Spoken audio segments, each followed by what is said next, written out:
Hey everyone, it's LJ here, welcome back to another video.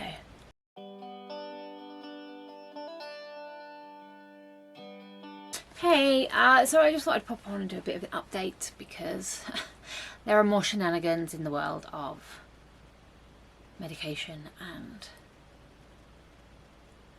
mental health professionals and all sorts of stuff. So, if you haven't been here before, if you're new, then I will leave a link up in the top about my Spoony Life videos, which talk about how I got my diagnosis and things that affect me and all sorts of stuff like that. So you can go and watch that beforehand and come back to this, or you can watch it afterwards. It's totally up to you. The saga of my mental health.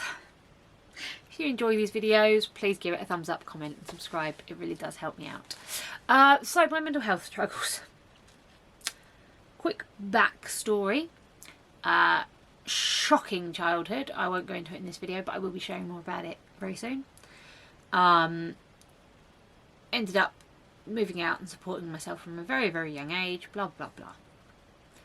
So as a teen, dealing with a lot of the shit that was going on around me, I used to self-harm quite badly. I would take things to my body that would make me bleed. I think that's the best way I can put it so that I don't get censored by YouTube. And I was doing it multiple times a day because it was the only thing that gave me any sort of relief, any sort of respite from the voices that were shouting at me constantly, the berating tone in my own head and the stresses. And it was never taught to me explicitly, but I kind of always felt mental stuff, get over it. Physical stuff, yeah, if you've broken a bone, go to the hospital, that's great. But if your head's broken, tough shit. That was never taught to me. It wasn't like I had adults in my life telling me that. That's just how I have taken it because none of my needs were met as a child. So that's kind of where we're at. So yeah, that was that. And I managed to cut back on it a lot when I started to I did some therapy. That really helped. Got a suggested diagnosis back then, which really helped. I mean, I could research and do things and find out more about it, and that I think was really helpful for me. And so as went on, I just got stronger and stronger and discovered that I needed it less and less. Through the use of therapy and the internet trying to find alternatives, I managed to completely stop. However, it does crop back up at times. So as I say, I was supporting myself from a very young age, so it's always been go, go, go. You have to work, you have to pay the bills, otherwise you're homeless again. And I've done sleeping on park benches. I do not want to do that again. So, you know, it was always a push, push, push, you can't stop. And while I'm in that state, I feel great. I have no time to worry about anything else except you have to get up, you have to go to work, you have to do this, you have to get your money, you have to come home, you have to sleep, do it all again the next day. And that was really, really beneficial for me. It wasn't great for me physically, but for my mental health it was fucking amazing because I just didn't have time to sit and think. So then I ended up in a great relationship when I was about 21. We were living together. It was awesome. And as soon as I had a good job, good steady job, good steady relationship and a place to live, I relaxed. And as soon as I relaxed, this wave of everything hit me. PTSD flashbacks, dissociation, all of this stuff. And once again, the only way that I could control any of it was through self-harm. And yeah, at about 18, 19, I would say, I developed a plan, having tried to kill myself a couple of times. Is there a dot on my head? Oh no, it's just the camera. It's the camera focusing. I thought it was like a bright white dot. Excuse me. Yeah, so I had tried to unalive myself several times. And a couple of times I took myself off to the hospital and got stuff sorted. And then one time I was actually found by someone and it was heartbreaking to see their reaction. So around 18 I developed a plan that would make sure that I wasn't found by anyone except the emergency services who have been trained. And yes, I felt terrible for the emergency service people because, you know, it's not fair on them particularly, but they have been trained to deal with it, and that's better than a layperson finding you. So I've had this plan. The problem is with this plan, because I want it to be so that no one can find me, it is quite an elaborate plan, so you have to have enough energy to do it. So that's why I'm still here. Plus other things, as I say, my smudge has kept me alive, quite literally. If you want to hear more about that, there are a couple of videos to my Ren Reacts that share a little bit more about my history. Anywho, so I've found that being hurt when I hurt myself, and there is visible evidence of it, then I'm allowed to take care of myself. I'm allowed to clean it up, tidy it up, bandage it, get stitches if it needs. Do you know what I mean? I'm allowed to actually, I allow myself to look after myself. And it works. When I had really bad insomnia, if I needed to sleep desperately, that would send me to sleep within about half an hour. And it works so well, and I hate it because I hate the way my scars look. I hate the way it makes me feel, but it does help in the short term. So that cropped up while I was in this relationship. The relationship ended up failing for a variety of reasons. And then it was back to moving every 6 months, being so focused, you have to work, you have to work, you have to. I had 5 jobs at one point because I needed the money. And I didn't have any qualifications in order to get better jobs. So I just had to take 5 shitty little jobs and get the money from all of them. So that all went on and on. Then I was very lucky when the housing market crashed in 2010. It allowed me to have some money from my nan. She said, I'm going to give you your inheritance now. It wasn't a huge amount of money, but it was enough to put down a deposit. And by that point I had a semi-professional job. I was earning relatively good money, and so I was able to get a small flat that I didn't have to move out of in 6 months.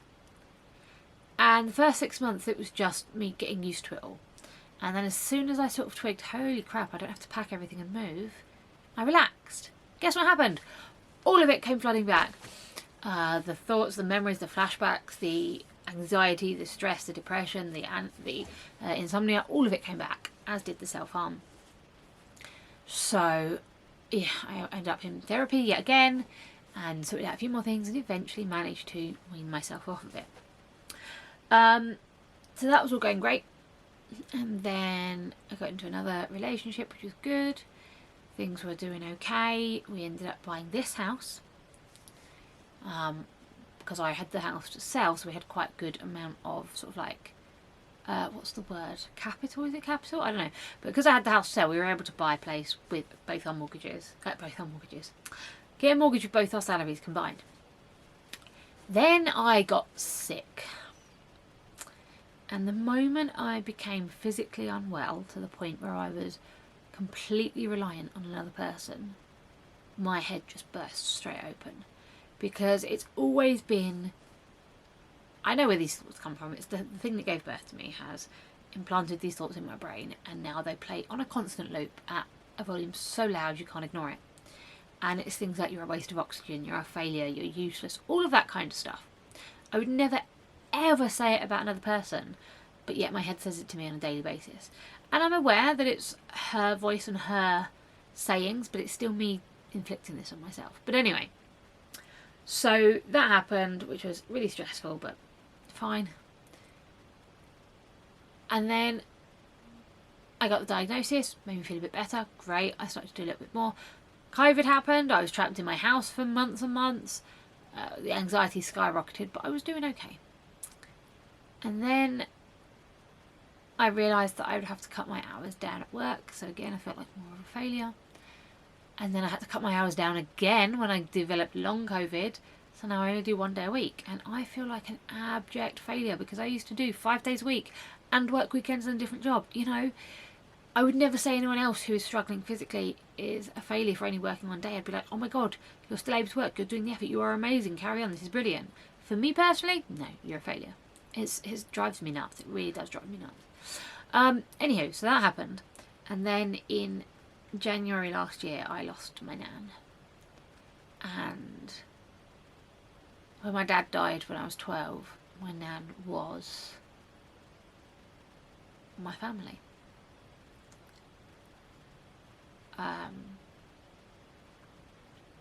Yeah, she really was.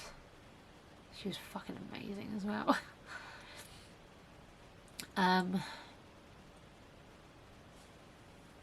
Sorry.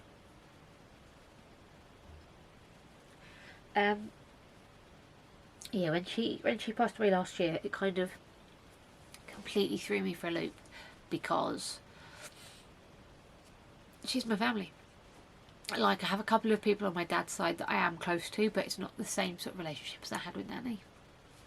And yeah, it was hard, and because of that I ended up falling back into unhealthy coping mechanisms.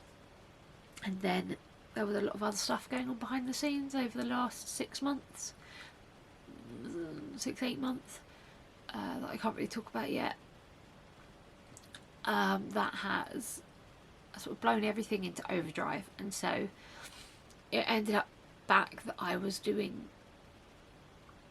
this shit to myself every day.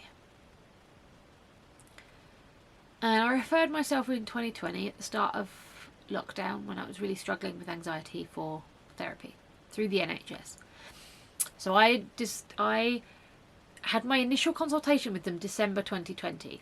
I did not start therapy until September 2022. So originally I was like, oh, I'm losing chunks of time again, and I'm really anxious and all of this stuff. Yes, we'll give you therapy. There's a 6 to 9 month waiting list, but there is therapy. I ended up waiting almost 2 years, but anyway. So therapy's been really great. I've learned quite a lot about myself, but it wasn't helping things really. And so I was talking to my therapist one day, and he said to me, oh, you should increase your mental health medication. And it hadn't even crossed my mind. It hadn't crossed my mind. So previously I have tried 15, 16 different types of antidepressants. None of them worked. And then they put me on the medication that I'm on now, and I was really scared, because I do my research when I'm putting on a new medication. I do a quick Google, see what I can find. Not WebMD. Not Wiki. But yeah, so I did some research on it, and I'm like, oh my god, do they think like this is more than just a depression? Like, this medication, I don't want to be on it. I ended up going back and forth with my doctor. I went on it. It was the greatest thing I've ever done. It has so drastically changed my life. But when things got hard, I didn't think to increase it. So I went to my GP and I said, hey, I've been chatting with my therapist, and we both agree that you should probably increase this medication. Now, I know for a fact when the psychiatrist that I spoke to prescribed it, they said the GP can increase it up to X amount. We're not at X amount yet. So I assumed I'd go to the doctors and they'll say, yeah, sure, we'll increase it. No. The doctor's like, oh, we can't increase it. It has to be the mental health team. Okay, cool. Can you write to the mental health team? Yes, of course, we'll do that now. A few weeks later, I get a letter. I go to my therapist, and my therapist says I've got a letter about whether I think it's right for you to increase your medication. So I'm going to reply to them and say, yes, I do think it's okay. I was like, brilliant, thank you. Left it a few weeks, didn't hear anything. And then I go to my GP, and they're like, oh, we'll chase it for you. Brilliant. Waited a little while longer, and then last week I ended up going back to them yet again and going, look, I am not coping. I need to sort out this medication issue. And she was like, well, you know, we sent them a letter, and then the psych team, the mental health team said, we don't think you should increase it while you're in therapy. We think you should let therapy work. And I'm like, well, that's not what my therapist said, but okay. Is there nothing else we can do? She said, I really, really can't. I was like, great, okay, more days feeling like shit. And then she asked me some questions. She's like, you know, what are the symptoms you're experiencing, blah, blah. So I told her about the feelings and the self-harm and the stuff. She's like, are you suicidal? And I went, not actively, it's passively in the back of my mind, and I have a plan that I've had for like 20 years. But I wouldn't say it's in the forefront of my brain just yet, but I do have a fully fledged plan. And then she went, right, we need to sort this out. And so she said, what I'm going to do is I'm going to write back to everybody and say, we need to increase this. She said, so the mental health team have said that they can't increase the medications. Then the psychiatry team have said, we can't increase this without the mental health team telling us to do so. So she said she's going to write to the mental health team and say to them, can you tell the psychiatry team that this needs to happen, even though they already have, because my therapist showed me a letter that he sent to my GP saying that you should. But anyway, and then she's going to write to the psychiatry team saying, hey, these guys are going to back up what I'm saying and say we need to increase it. So he suggested this first in December. It's now April and they still have not increased my medication. And I'm still struggling with stuff. As I said, there's some stuff going on behind the scenes that I can't really talk about at the moment, and I'd really love to, but I just can't right now because it involves more than just me. So, and then we had I live stream, as I mentioned, on Twitch, and I have a Discord server and stuff, and they have kind of been my safe haven recently because nobody knows me in real life there. Nobody really knows all of the goings on, so I can just be myself, I can chill, I can have a bit of a safe space. And then yesterday and the day before, the whole community that I'm part of, thankfully not my server, the whole community that I'm part of has experienced some hacking, and people have lost their accounts and lost their computers and lost their bank accounts, and so I was like, oh my god, I don't need this in my safe haven. But yeah, so that's kind of where we're at. I am struggling physically, I'm struggling mentally. Anywho, that I'm going to stop blabbering at you now because I've been recording for a long time and you're probably still not here. If you are here, let me know. Leave a spoon in the comments so that I know you've made it to the end of the video. I just want to thank you all very much. I really appreciate you and all your lovely comments. You are so, so sweet. And yeah, any questions, leave them down below and I'll see you on the next one. Loopy love.